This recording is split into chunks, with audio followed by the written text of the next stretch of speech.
Hello दोस्तों, कैसे हो? उम्मीद करता हूँ आप सब बहुत अच्छे होंगे। दोस्तों, आज की इस वीडियो में हम जिक्र करने वाले हैं चाइना से आए हुए HMPV वायरस के बारे में। दोस्तों, जैसे कि आप सबको पता ही है कि HMPV वायरस कितना तेजी से हर जगह फैलते जा रहा है और इंडिया में भी उसके अभी तक 7 केसेस आ चुके हैं। दोस्तों, क्या ये भी कोरोना वायरस की तरह महामारी मचा सकता है? चलिए इस वीडियो में हम इस चीज को विस्तार से समझते हैं। दोस्तों, इस वीडियो में लास्ट तक बने रहें। चलिए बिना किसी देरी के इस वीडियो को शुरू करते हैं। नमस्कार, बहुत स्वागत है आपका। मैं हूं आपके साथ मनुरा सक्सेना। HMP वायरस को लेकर लगातार आप खबरें सुन रहे होंगे। सोशल मीडिया पर कई तरह की जानकारियां HMP वायरस को लेकर दी जा रही हैं। आखिरकार HMP वायरस को लेकर क्यों कोहराम मचा हुआ है? चीन में हाहाकार क्यों मचा हुआ है? HMP वायरस के वाकई खतरनाक है? क्यों इसकी तुलना कोविड-19 यानी कि कोरोना वायरस से हो रही है? किस तरीके से ये अटैक करता है? बॉडी के कौन से सिस्टम पर अटैक करता है? कौन से आयु वर्ग के लोगों पर इसका ज़्यादा खतरा है? और भारत में इसकी स्थिति क्या है? चीन में क्या हालात हैं? क्या दूसरे देशों में भी ये संक्रमण तेजी से फैल रहा है? हमारे देश की क्या तैयारी है और इससे आपको बचने के लिए क्या करना चाहिए? क्या सिम्टम्स हैं और डॉक्टर्स, हमारे एक्सपर्ट्स क्या राय दे रहे हैं, क्या सलाह दे रहे हैं? हर एक डिटेल आपको इस वीडियो में हम देने वाले हैं। तो HMP वायरस का पहले पूरा नाम आप जान लीजिए। इस वायरस का नाम है, HMP वायरस को कहा जाता है ह्यूमन मेटान्यूमो वायरस, और ये कोई नया वायरस नहीं है। जी हाँ, लगातार आपने कई जगह सुना होगा नया वायरस की एंट्री भारत में। ये नया वायरस नहीं है। जो रिसर्चर्स हैं, जो एक्सपर्ट्स हैं, जो डॉक्टर्स हैं, वो ये कहते हैं कि ये जो वायरस है ये 1970 से रहा होगा। हालांकि इसकी पहचान 2001 में हुई थी और अब चूंकि वायरस को लेकर लगातार जो जानकारियां निकल कर आ रही हैं उससे बहुत ज़्यादा आपको डरने की ज़रूरत नहीं है, क्योंकि हमारे जो पूरा स्टडी है वो रिसर्च पर बेस्ड है। एक्सपर्ट से बातचीत करने के बाद, डॉक्टर से बातचीत करने के बाद पूरा ब्यौरा हम आपके लिए लेकर आए हैं। तो ये जो वायरस है, दरअसल इसमें चीन में हाल ही में हमने देखा कि बहुत तेज़ी से पैर पसारता हुआ नजर आया और ख़ास तौर पर जो वहाँ के हॉस्पिटल्स थे वो खचाखच भरे हुए नजर आए। कई ऐसे हॉस्पिटल्स थे जहाँ पर इतनी ज़्यादा भीड़ की पैर रखने की जगह नहीं थी। छोटे छोटे बच्चों को लेकर परिजन हॉस्पिटल भाग रहे थे।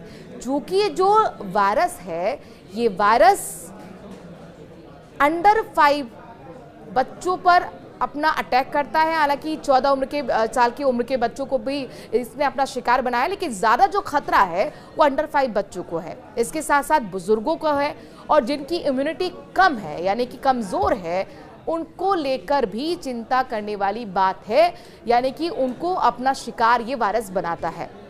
और जब हमने डॉक्टर से बात की तो उन्होंने भी हमें कुछ बताया है, सलाह, और बताया है कि किस तरीके से आप, वो टिप्स भी बताएंगे आपको कि किस तरीके से आप इस वायरस से अपने आप को बचा सकते हैं। लेकिन भारत की स्थिति क्या है, पहले ये जान लीजिए। देखिए, चीन में जिस तरीके के वीडियो सामने आए तो जाहिर तौर पर दुनिया हैरत में पड़ गई और उन लोगों को लगा कि क्या कोरोना जैसा ये वायरस है क्या? चूँकि मोरालिटी जो रेट है, संक्रमण बहुत तेज़ी से फैलता है इसका, ये बात सच है। कोरोना जैसे ही वायरस की तरह ये बहुत तेज़ी से फैलता है, लेकिन ये कोरोना जैसा वायरस नहीं है। ये आम संक्रमण जैसा ही एक वायरस जिसे माना जा रहा है। इसका इलाज भी जो संक्रमण के इलाज होता है उसी तरह से डॉक्टर्स कर रहे हैं। यानी कि जो सिम्टम्स होते हैं वो सिम्टम्स होते हैं सर्दी के, ज़ुकाम के और साथ साथ ही बुखार के। गले में खराश होती है, कड़वापन रहता है। यानी कि जो अक्सर ये जो वायरस है, बताया जा रहा है कि सर्दी के मौसम में एक्टिव रहता है और सर्दी के बाद जो बसंत ऋतु आएगी यानी कि बसंत वाले मौसम में भी ये एक्टिव रहता है। तो अभी हमें अगले 2 महीने के लिए और भी सावधान सतर्क रहने की ज़रूरत है। भारत सरकार ने भी पूरी तैयारी कर ली है। पूरे देश में अलर्ट जारी किया गया है। स्वास्थ्य विभाग ने तमाम अस्पतालों को डायरेक्शंस दिए हैं कि आप लोग भी जो ये सर्दी जुकाम वाले केसेस आ रहे हैं उस पर नज़र रखें और अगर आपको कुछ थोड़ा भी लगता है तो आप उसकी जांच ज़रूर करवाएं।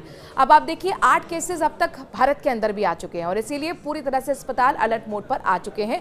कई ऐसे अस्पताल हैं जहां पर आइसोलेशन वार्ड बना लिया है। चूंकि ये संक्रमण खांसने से और छींकने से जो ड्रॉप्स रह जाती हैं, वो ड्रॉप्स से हवा में फैलता है और बहुत तेज़ी से ये संक्रमण, चूँकि मोरालिटी जो रेट है वो बहुत ज़्यादा है, इसलिए तेज़ी से फैलता है।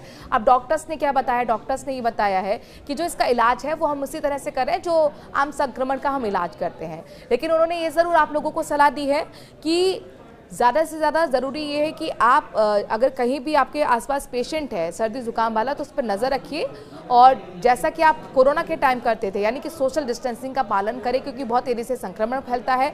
हाथों को लगातार धोते रहें, साफ़ सफाई का ध्यान रखें, मास्क पहन लें। जो आप पिछले 3 साल पहले मास्क भूल चुके हैं उस मास्क को फिर से दोबारा इस्तेमाल करने की हिदायत डॉक्टर्स दे रहे हैं, बच्चों को बचाने की हिदायत दे रहे हैं। और इसके साथ साथ डॉक्टर्स का ये भी कहना है कि अगर आपके घर में बुजुर्ग हैं या गंभीर बीमारी वाले पेशेंट्स हैं उनको भी थोड़ा बचाकर रखें। लेकिन ये बहुत ज़्यादा खतरनाक नहीं है जिस तरीके की बातें अलग अलग सोशल मीडिया प्लेटफॉर्म पर आप देख रहे थे। ऐसा चूँकि स्वास्थ्य विभाग ने भी ये डायरेक्शंस में अपना बताया है, सलाह दी है कि इसमें कोई खतरे वाली बात नहीं है, क्योंकि ये वायरस कोई नया नहीं है, बहुत पुराना वायरस है। हालांकि सिर्फ भारत में ही ये वायरस के केसेस देखने को नहीं मिल रहे हैं, बल्कि 2 साल से कजाकिस्तान में भी देखने को मिल रहे हैं, इसके साथ मलेशिया में देखने को मिल रहे हैं, सिंगापुर में भी केसेस सामने आए हैं, अमेरिका में सामने आए हैं, ब्रिटेन में भी कई केसेस सामने आ रहे हैं, और भारत में भी ये केसेस बहुत तेज़ी से आगे बढ़ रहे हैं। लेकिन सावधानी आपको सिर्फ और सिर्फ इतनी बरतनी है कि अपने हाथ समय समय पे धोते रहें, सैनिटाइज़र का इस्तेमाल कर सकते हैं, मास्क का इस्तेमाल कर सकते हैं, और सोशल डिस्टेंसिंग का पालन रखें। अगर किसी व्यक्ति को सर्दी ज़ुकाम है और अगर वो 5 दिन तक, चूँकि बताया जा रहा है कि 5 या 1 हफ्ता ज़्यादा से ज़्यादा ये संक्रमण दूर होने में कहीं ना कहीं सही होने में इतना वक्त लेता है, लेकिन उसके बाद भी अगर आपको ये संक्रमण दूर नहीं हो रहा है, यानी कि आपको लग रहा है सर्दी ज़ुकाम नहीं जा रहा है आपका, तो फिर आप डॉक्टर की सलाह ज़रूर लें। जो कि डॉक्टर्स हमेशा ये कहते आए हैं कि कभी भी कोई बीमारी हो तो डॉक्टरी सलाह के बिना आपको दवाई नहीं लेनी चाहिए। लेकिन इस वाले केस में यानी कि HMP वायरस है या नहीं आपके साथ, ये कि संक्रमण है या नहीं, इसके लिए भी आपको जांच कराना ज़रूरी होगा। तो इसलिए बिना मशवरे के, बिना सलाह के आप कोई भी दवाई ना लें।